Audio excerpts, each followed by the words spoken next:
Alam mo ba, may isang mamamatay na gumalaw sa dilim ng London noong 1888 at kahit daan-daang taon na ang lumipas, walang nakakaalam kung sino talaga siya.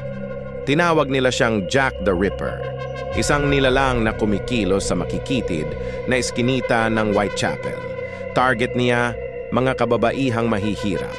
Gabi-gabi, bigla na lang may natatagpo ang bangkay, kalunos-lunos, ginilitan at may kakaibang marka na para bang isinagawa ng isang taong bihasa sa paghiwa.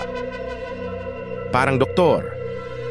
Habang lumalaganap ang takot, nagsimula ang mga liham.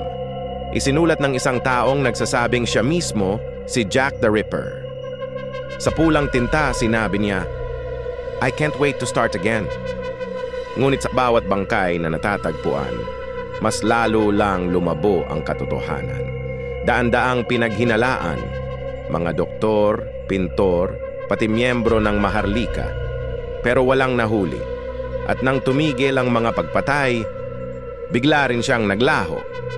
Walang katahimikan, walang hustisya, tanging mga anino at takot sa likod ng bawat kanto ng London.